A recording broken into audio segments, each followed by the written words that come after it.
Hey guys, MWCW here. Um, Basically, I just got explaining to nobody because my mic was muted. So I'm going to go through this again. Alright, so Feel There has implemented a DirectX 12. The way how you get to it is if you bought it through Portal or through Feel There themselves, go to Open Containing Folder, and it's going to bring up to where Portal has put your game. For me, it's in my D drive. And you're going to have if you scroll down from the top, you're going to see our regular Tower Simulator 3 application. If you scroll down to this batch file, this says Tower DX12. We're going to double click that. It's going to bring up that little prompt, and then it's going to start the game. This is how you start the game in DX12. And I'm going to be honest, if you're 2060 Super or better for a graphics card, go on ahead, by all means, run the DX12. If you're below a 2060 Super, I would look at your card. If you're using NVIDIA especially, look at the card and see if it's DX12 supported. If it is not, then please do not start the game up in DX12. Because it could cause a whole bunch of graphical glitches and stuff like that. So that's one thing that we don't want to do. Basically, the terms of this video is for me to show you some settings and stuff like that. I'm going to show you what my settings are for the 2060 Super. I'm a mid-range card. So I'm full screen, of course.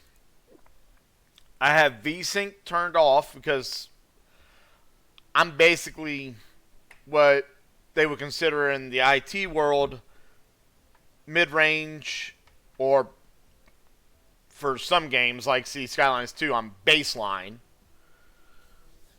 or minimum for graphics card quality. And I technically don't need VSync. However, the FPS slider, one thing that I would recommend for you guys to do, if you have, especially if you're on Steam, you guys have this option already, because Steam can run a FPS counter in the low. I think it's in the lower right hand corner for you guys. And I would take a look at that.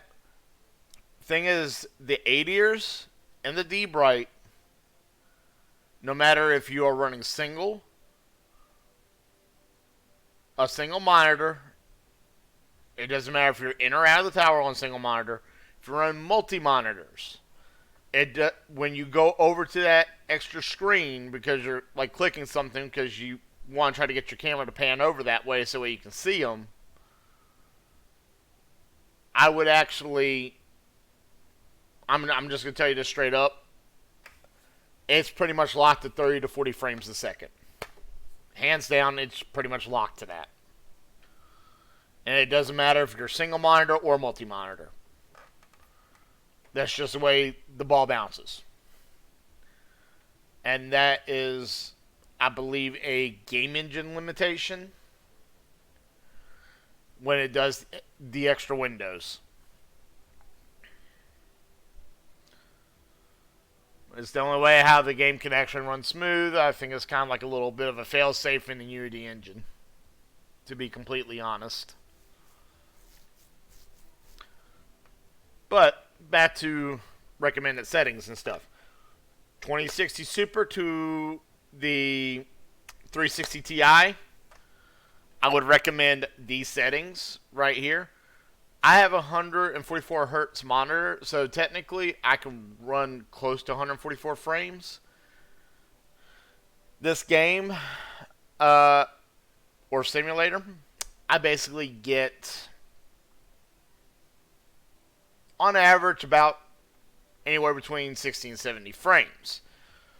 So, and that's on a good day.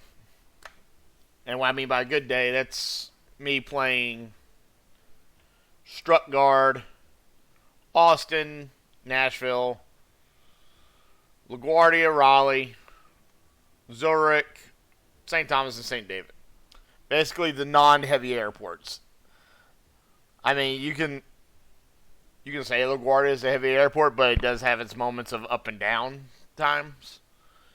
So I don't really consider them a heavy airport. But those guys right there, my settings that I normally use for them, if I know I'm going to be playing on those maps most of the time, I'm going to set my overall quality to ultra. I'm going to leave motion blur off because it does bother the frame rate a little bit. Texture quality to high. I do leave my decor objects on low though. This is tied into the background imaging and like the scene, like the tree scenery and stuff like that. I would leave this on low if your graphics card is having problems producing, I'll say, what quote unquote I would consider optimal for our cards, which is 50 to 60 frames a second. If you're not getting 50 and you're getting more like 40 to 50, then turn this down to low instead of having it on full. And I have the light sensitivity camera on. And basically the reason why I have that on is that when you start up a game at night, it tends to have a little bit of a bloom effect. And this kind of like, it still has that bloom effect, but is not as blinding of a bloom effect that you can't like see nothing for like the first, like 5 to 10 minutes of the game because you're still blinded from that light. But this is my settings for those airports. Now the bigger airports like Frankfurt, Heathrow, Logan, Harry Reid, LAX, San Fran. Well, San Fran's a special case. It's small, but it is chaotic. Dubai, and then the upcoming Hartsfield-Jackson, Hotlanta, which I live 20 minutes from, just to be on the note on that one. So expect a live stream from me when that does get released. Just going to go out there and say that now. But those big airports, I actually turn my graphics quality from ultra to medium, and my texture quality from high to medium. And I had to turn off the decor completely off. The reason why I do this is because these settings, I've done some extensive testing on the game engine and stuff like that on my own time, off camera and stuff, off of stream. And I've also tested in other games as well, as something like Microsoft Flight Simulator. If you guys have been catching that series, go and check it out if you haven't already. I'll probably put an annotation at the end of this to that playlist if you guys want to go and see it. But the bigger airports, I have to run everything at medium, hands down, and turn off motion blur and turn off decor.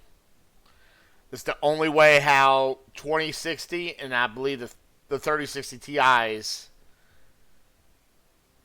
get close to that 60 frames a second. I think I live right around 50 to 55, which is acceptable. And like I said, if you are on something higher than a 360 Ti, something like a 4010 or a 4090 or something of that nature, any of those high-end cards that recently got released within like the past year, excuse me, my sinuses are draining, then yeah, go on ahead and turn up the settings. Go full bore. If you have a 4K monitor, turn this on. turn this up to 200 frames and try to run it. Basically, what you got to do is, with the higher end cards, because I know there's been some little graphical hiccups and stuff of that nature with the higher end cards, as been reported on the Discord. Basically, Feel There has gave you the tools and the options to try to combat that for you guys. So basically, if it's going to, basically if the graphics card is going faster than what the game engine is trying to go, then what I would do, first off, I would turn it off of 200.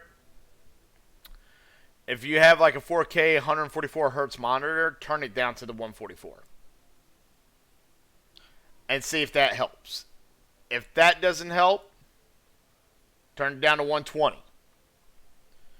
If you're seeing some improvement off the 120, but you're still having some hiccups, then actually I would turn off of Ultra and I would turn it to high. I would turn off the motion blur. I probably wouldn't turn the texture. I'll still probably leave texture quality on high if I was in that kind of card. But I would turn the decor down to low though. And see if that fixes your issue of weird graphical glitches happening. You know, mess around with these tools. See if they help you. You know, just don't, because your default setting of this, you know, this, you know, everything on high, you know, full, whatever, because this isn't working. If you don't give the game a chance and mess around with some of these options to try to find the sweet spot where the game engine and your graphics card want to play nice together, I strongly urge you to mess around with these options a little bit first before reporting a bug on the Discord. They are giving you the options to combat it. And this is primarily going for anybody that's, like I said, above a 360 Ti. They're giving you the options. Use them. Now, if you're on something lower than a 2060, my recommended frames per second for you guys is going to be 60. It's not going to be 10 above or anything like that. It's going to be a flat 60. If this doesn't work for you guys, turn your overall quality to low. Turn your motion blur off. Turn your textures to low. Turn your decor off. Turn the light sensitivity off.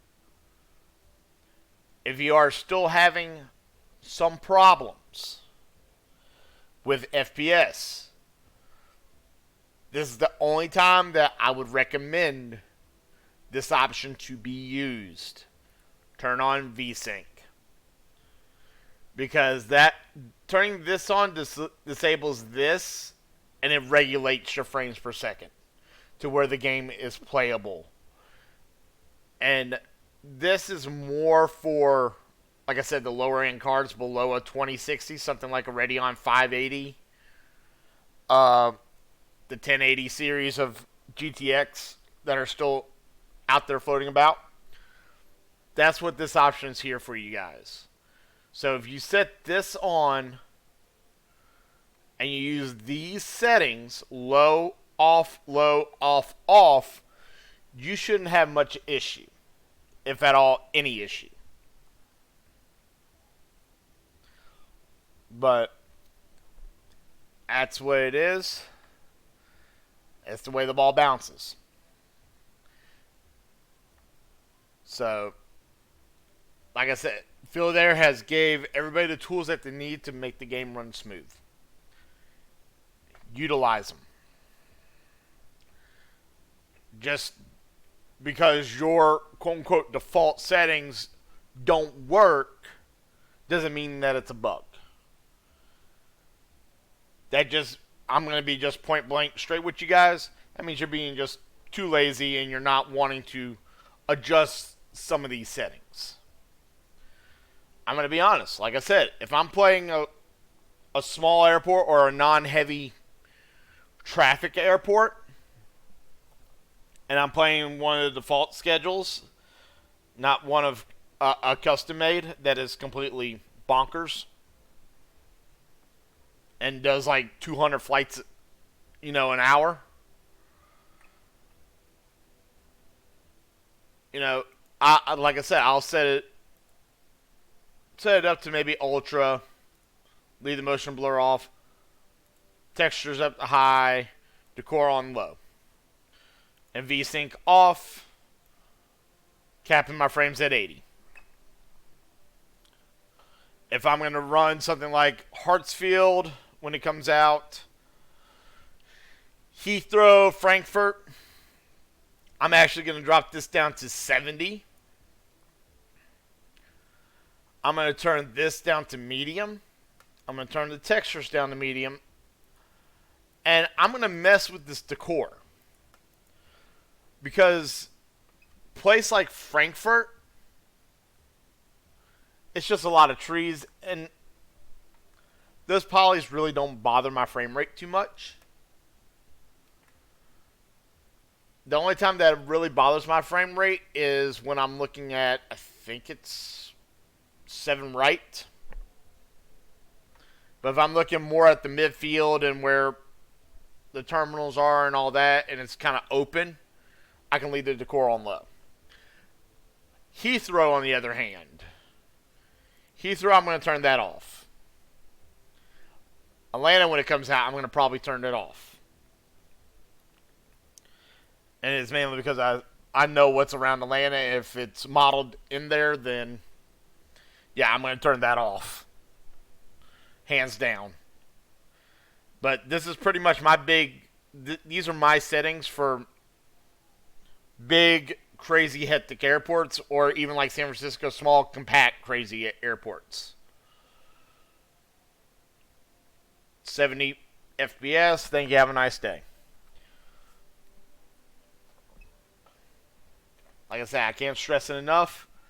Feel there is giving you guys the options. If you're running DX12, you did all this stuff and everything, before you post a bug, go back and open up DX11, which is the default icon that's on our desktops and stuff like that. Or if you're on Portal, it's just click the play button. If you guys do that and everything, and the DX11 fixes the problem, that it means one of two things. It either means, one, your graphics card does not support it for DX12, or two, you probably need to update your graphics driver if you haven't done so in a while. Because I believe one of the graphics drivers did incorporate DX12 support for most of the mid-range cards. I know mine didn't initially come with it. It was one of the drivers back around like the end of last year that gave us DX12 support for the 2060s. So if you're trying to run DX12, you're having a bunch of these problems and you already messed around with your settings and everything, close out the game, open it up in DX11, and see if you still have the same problems. If you still do, then go on ahead and put up a bug report and everything, because then there is something going on there. But hopefully this helps everybody out. I know this took about 20 minutes, and I'm sorry about that. And like I said, I do a series of a Pilot's Life Chapter 2, or what some people know as Version 2. I already have about, I believe, 15 videos up on there in that series. I'm already 15 videos in. And you get to see my troubles and tribulations with fighting with add-on ATCs, meaning pilot to ACC, cough cough, and trying to get that to work proper. And all the way to my plane trying to take off at space shuttle status on the runway for no apparent reason as soon as I push the throttle just a little bit. I don't get it. But I'll put a card up right about now. It should show up and everything. But hopefully this helps everybody. Appreciate y'all. I will have a link in the description below if you guys want to support me. And help me get some of these airports for Tower Simulator 3. Help me get some more add-on DLC for Microsoft Flight Simulator. I'm actually looking forward to trying to get the Phoenix 8320 at some point this month, instead of having the Latin VFR, because the Latin VFR is stuck in config 3 for landing, and it's a pain in the butt that I can't change it. So, yeah, that's my plans and everything. My next flight on that series would be from St. Clair, Havana, Cuba, up to Montreal and Deval Airport. A nice little 4-hour flight and everything, but I do shrink it down to about maybe like an hour and a half, 2 hours. Is why I'm starting to do those videos at. So I hope you all enjoy. Later. Peace. Remember to like and subscribe, guys. Appreciate you. I'll see you on the live stream for Tower Simulator 3 when Hartsfield Jackson is released. Later.